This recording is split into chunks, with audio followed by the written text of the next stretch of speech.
Una vez en marcha el Banco de Inglaterra,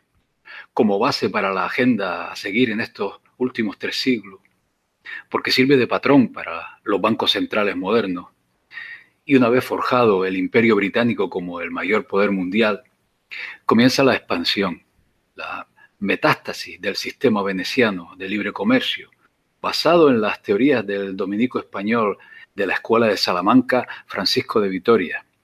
adaptadas a conveniencia a las prácticas usureras anglo-venecianas y acopladas a las tesis socialistas en sus tres vertientes, ya sea fabiano, fascista o keynesianas, puestas en práctica en este último siglo. Y una vez elaborado el marco en que se desarrollaría la economía y la banca mundial, el verdadero gobierno del mundo precisaba de una tapadera a modo de brazo ejecutor que ocultara su presencia, y fue empoderando a una familia como testaferros de su control y prácticas usureras, a los Rothschild, que tal como expuse con anterioridad, comenzaron su imperio cuando la astucia jesuita logró incorporarlos como prestamistas en la corte del imperio austrohúngaro a través de los banqueros judíos Oppenheimer. Los Rothschild basaron en principio su éxito en la presencia de los hijos de Amschel en todos los mayores centros financieros de la época, que desde su principal sucursal en Londres, gobernada por Nathan Rothschild, tejió su red en Viena con Salomón Rothschild, en Frankfurt con Amschel, en Nápoles con Karl y en París con James Rothschild, que trabajando al unísono y con una extraordinaria y ventajosa red de espionaje y mensajería, fueron atrapando gobiernos y reyes hambrientos de guerras con préstamos y especulación en bonos del Estado, hasta el punto de hacerse imprescindibles para la dependencia que los gobiernos europeos llegaron a tener de esta familia para financiar sus déficits, incluso en sus bancos centrales. Sirva como ejemplo la crisis financiera británica de 1825, en que los Rothschild prestaron grandes cantidades de oro, recolectado de sus diferentes sucursales, al Banco de Inglaterra para evitar una profunda depresión económica. Nathan Rothschild financió con oro de toda Europa al ejército británico en su exitoso encuentro con Napoleón en Waterloo. Oro usado después de la guerra para comprar bonos del gobierno británico, cuyos precios comenzaron a subir más y más hasta que en 1817 los vendió cuando habían aumentado en un 40%, lo que se convierte en una de las operaciones más notables en la historia financiera. Cabe reseñar que el famoso episodio de Waterloo, en que se dice que una paloma mensajera y en otras versiones un intrépido jinete llegó a Londres 24 horas antes con la noticia del resultado de la batalla de Waterloo, es falso. Un bulo difundido por un reconocido antisemita llamado George Dervael y apodado Satanás. Un año más tarde, en 1818, los Rothschild construyeron un exitoso préstamo prusiano de 5 millones de libras,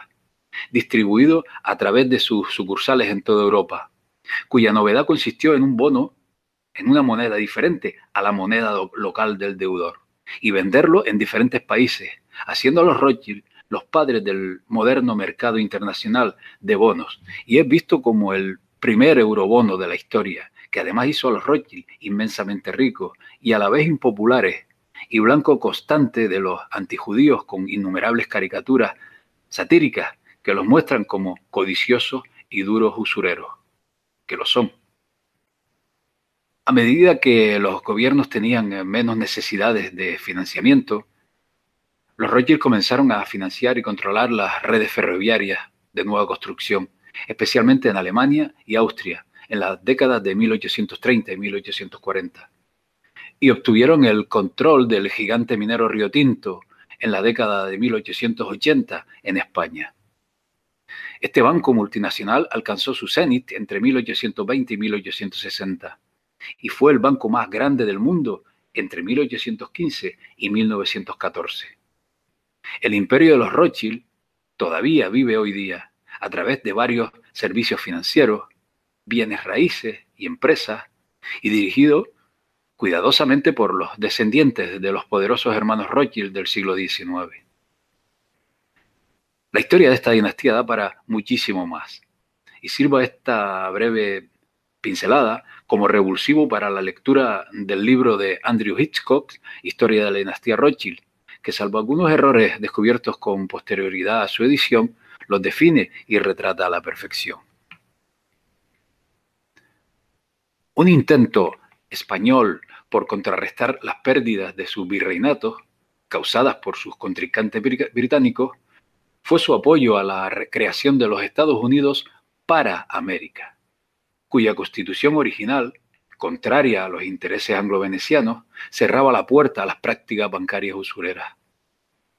Poco después de su formación como Estado, nace en 1790 el Distrito de Columbia,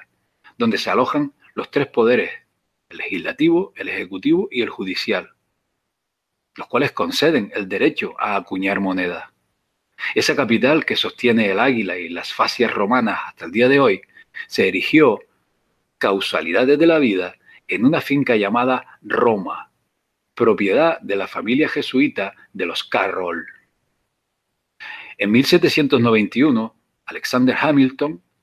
un títere de la City de Londres, funda el First Bank of United States, que por no renovársele tras 20 años la concesión, provoca las iras de la Casa Rothschild, que amenaza con una guerra ocurrida 21 años después. Mientras tanto, al otro lado del Atlántico, se aprueba en 1844 en el Parlamento británico la Bank Charter Act, también conocida como la Ley Bancaria de Peel, una norma que restringía la capacidad de emisión de billetes de los bancos privados y establecía, en la práctica, un monopolio en favor del Banco de Inglaterra para la emisión de moneda, que en 1910 alcanzó el 60% del total de dicha emisión en el mundo. Una serie de acontecimientos posteriores, como el asesinato del presidente Lincoln en 1865, por oponerse a la banca central privada, desembocan en una reunión de banqueros sionistas en la isla de Jekyll, con el objetivo de crear la Reserva Federal de los Estados Unidos, una fábrica de moneda que la presta al gobierno para su posterior devolución con intereses. Un robo descarado que se aprobó un 23 de diciembre de 1913, mismo año de la creación de la Internal Revenue Service, Servicio de Ventas Interno, en un congreso casi sin aforo por las celebraciones navideñas. En el año anterior, de 1912, la obsesión del financiero sionista y multimillonario J.P. Morgan iba por fin a hacerse realidad,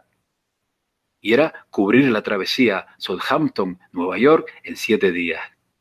Para ello disponía de 3 maravillas flotantes, el Olympic, el Britannia y el Titanic.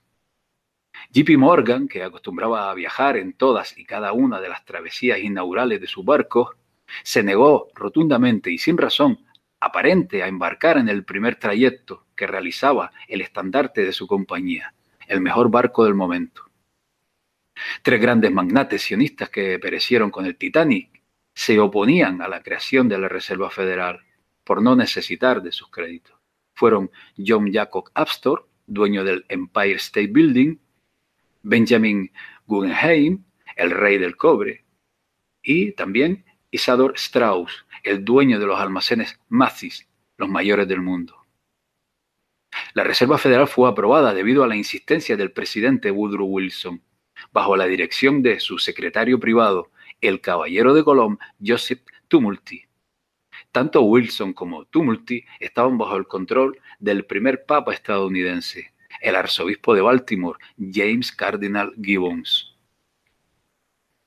En 1914, la Reserva Federal financia ambos bandos de la Primera Guerra Mundial. Hasta entonces, en los billetes de dólar podíamos leer United States Note, perteneciente a Estados Unidos, y después Federal Reserve Note, perteneciente a la Reserva Federal. El año 1933 hace que coincidan la llegada de Hitler al poder con la creación del gran sello del ojo que todo lo ve del billete de dólar. Y también la creación por parte del presidente Roosevelt de la Gold Reserve Act, sin tan siquiera pasar por el Congreso,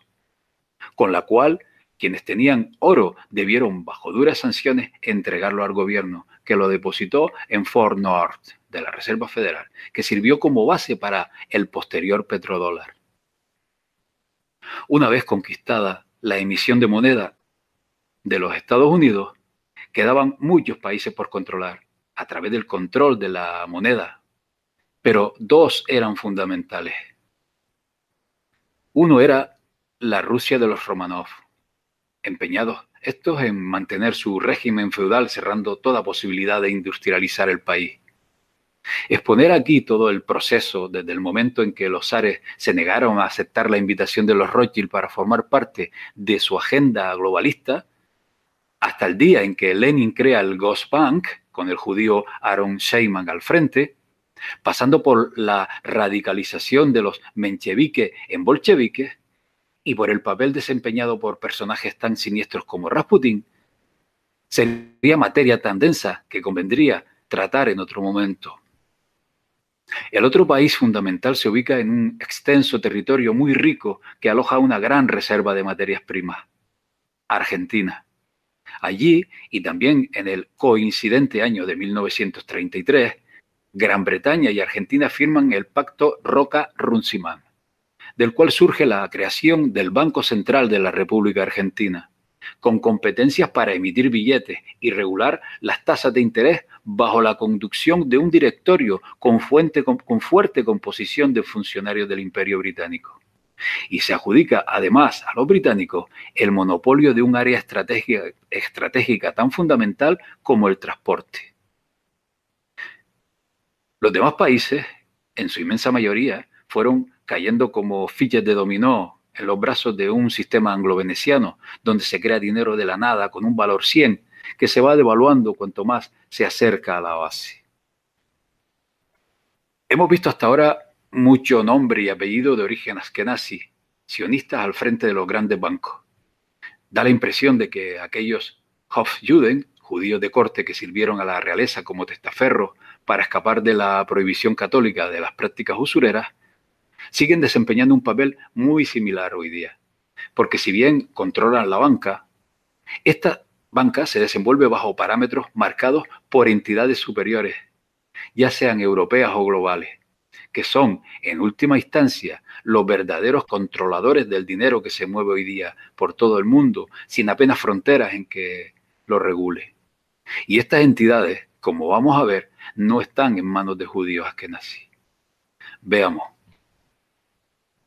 El Banco de Inglaterra está gobernado por Mark Carney, un ex de Goldman Sachs, expresidente del Comité del Banco de Pagos Internacionales, un miembro del G20, entre otros, asiduo al Club Bilderberg, nombrado católico más influyente de Gran Bretaña. El Banco Central Europeo está presidido por Mario Draghi,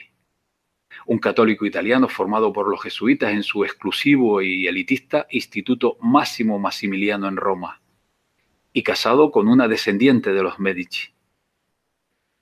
El Banco Central Europeo crea dinero para inflarlo con la banca comercial, a la que concede préstamos que a su vez presta a los países que después han de ser devueltos con el interés correspondiente. ¿Ustedes encuentran una explicación racional a esta práctica?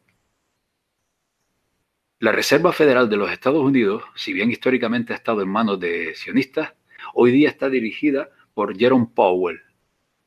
un graduado en la Georgetown Preparatory School de los jesuitas, que obtuvo su título de Juris Doctor en Georgetown University Law Center, también de los jesuitas. Un Powell que junto al profesor jesuita Daniel Tarullo encabezaron en otros tiempos la mayoría de los comités de política y asuntos de la Reserva Federal. El Banco Mundial, siempre dirigido por estadounidenses, está presidido por el peón de Donald Trump, el judío David Robert Malpass, hasta ahora subsecretario del Tesoro de Estados Unidos. Pero Malpass adquirió su formación en economía en la católica Universidad Jesuita de Georgetown. El Fondo Monetario Internacional, siempre gobernado por europeos, está dirigido por Christine Lagarde, católica de padres burgueses, también devotos católicos. Pero todos estos bancos europeos y globales están supeditados a las políticas de otra entidad, el Banco de Pagos Internacionales. Fundado en 1930 con el gobernador del Banco de Inglaterra, Norman Montagu, y su colega alemán, Hjalmar Sachs, último ministro de Finanzas de Adolf Hitler, como principales gestores, y se ha intentado sin éxito disolverlo en 2 ocasiones. Este banco funciona a través de derechos especiales de giro y además de no estar auditado por ningún gobierno ni administración pública, tanto sus miembros como sus inmuebles gozan de absoluta inmunidad ante la ley y ante cualquier obligación de tributar cualquier tipo de impuestos o similares. James Weidmann, presidente del Bundesbank de Alemania, es el que preside el Consejo de Administración del Banco de Pagos Internacionales desde noviembre de 2015. Para entender la filosofía de este banco, de los bancos, veamos esta cita del propio Weidmann. Dice Weidmann: sin embargo, la política económica debe estar en línea con el mecanismo del mercado y cumplir con el principio de subsidiariedad. El principio de política económica en línea con el mecanismo del mercado y el principio de subsidiariedad, tomado de las enseñanzas sociales católicas, debe ser igualmente vistos como los principios fundadores de nuestro orden económico. Esto dice James Weidmann para entender en qué se basan estos bancos. El capital del Banco de Pagos Internacionales está compuesto por acciones pertenecientes a los bancos centrales, miembros que ejercen su derecho de voto en proporción al número de acciones suscritas. El capital está dividido en 600.000 acciones, de las que la mayoría pertenecen a los bancos centrales de Alemania, Bélgica, Francia, Italia, Estados Unidos y Reino Unido. Son los 6 países que se reparten la gestión del Banco de Pagos Internacionales. Este banco de los bancos, es decir, el Banco de Pagos Internacionales, tiene su sede en un país que ni el propio Hitler se atrevió a pisar con sus tropas, en Suiza, en concreto en Basilea. Tanto Suiza como Liechtenstein, Mónaco y otros pequeños estados que son paraísos fiscales para lavado de dinero procedente de actividades ilícitas, sirven a las familias reales y nobleza europea para ocultar grandes cantidades de riquezas a través de activos encubiertos en las corporaciones, en la propiedad de la tierra, la monopolización de los recursos, utilizando a sionistas como pantalla a cambio de ser millonarios, hoy día no por el veto a la usura, sino por decoro ante el mundo. Banqueros como el príncipe Lorenzo de Bélgica, dirigiendo el Gusweiler Bank, el archiduque Segismundo de Habsburgo-Lorraine, manejando en secreto cuentas suizas para la realeza y supervisando de forma encubierta a Landors y Sia, a bankiers, el príncipe Erich Sturza, dirigiendo el Bank Erich Sturza, el barón Benjamin de Rothschild, dirigiendo a Edmund de Rothschild Group, y el príncipe Maximiliano de Liechtenstein, dirigiendo el Liechtenstein Global Trust, con sucursales suizas. Según el investigador Awanseus, es la familia Torlonia de la nobleza negra veneciana quien supervisa el Banco de Pagos Internacionales, creado para robar la riqueza de los bancos centrales de todo el mundo a través de contratos de impuestos fraudulentos. Tras este entramado de bancos controlados por otros bancos y entidades, se oculta la riqueza y el control de la nobleza negra a través de sociedades pantalla y testaferros, con minorías troceadas del accionariado en diferentes manos, que no se hace público hasta que alguien posee un mínimo porcentaje estipulado, al parecer, en torno a un 3%. Así, el Banco de Pagos Internacionales es la cúspide de un esquema piramidal bajo el cual se desenvuelve el resto de la banca mundial, lo cual lo convierte en un poder que puede hacer caer cualquier banco, por grande que sea, en cuestión de días, de horas. Pero hay algo más, algo por encima de todo este entramado que solo podemos rastrear si nos detenemos a observar la simbología y algún que otro detalle. Por ejemplo, en la bandera de Ginebra, en Suiza, se puede observar que tiene simbología papal. El banco UBS, que es la Unión de Bancos Suizos, también utiliza claves papales en su logotipo. La bandera de Suiza guarda similitudes con el estandarte que portaban los católicos templarios. Suiza, la caja fuerte del gobierno mundial, es uno de los dos únicos estados del mundo que ondea como estandarte una bandera cuadrada. El otro único estado con bandera cuadrada es el Vaticano. El Vaticano y los cantones suizos han estado en acuerdos durante siglos y es la razón por la que la Guardia Suiza protege al Estado de la Ciudad del Vaticano en la actualidad. Suiza es, en la práctica, un Estado pontificio. Así todos los caminos conducen a Roma, pero ¿por qué también en este caso el de la banca y la moneda? Además de recordar el precedente de las regalías, derechos de emitir monedas que el Papa concedía a los monarcas,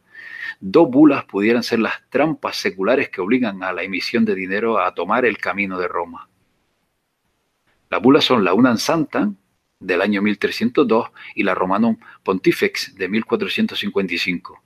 que erigen al Papa como dueño y señor del mundo y de la vida albergada en este planeta. Así se puede entender que sea Roma quien todo lo mueva. Desde los tiempos del medievo en que Paolo Sarpi y los Giovanni en Venecia luchaban contra las ideas aristotélicas y en favor del empirismo, un aspecto más preocupante y trascendental que se remonta a los orígenes de esta civilización subyace bajo este sendero de la banca que hemos recorrido juntos en esta saga. Y me explico.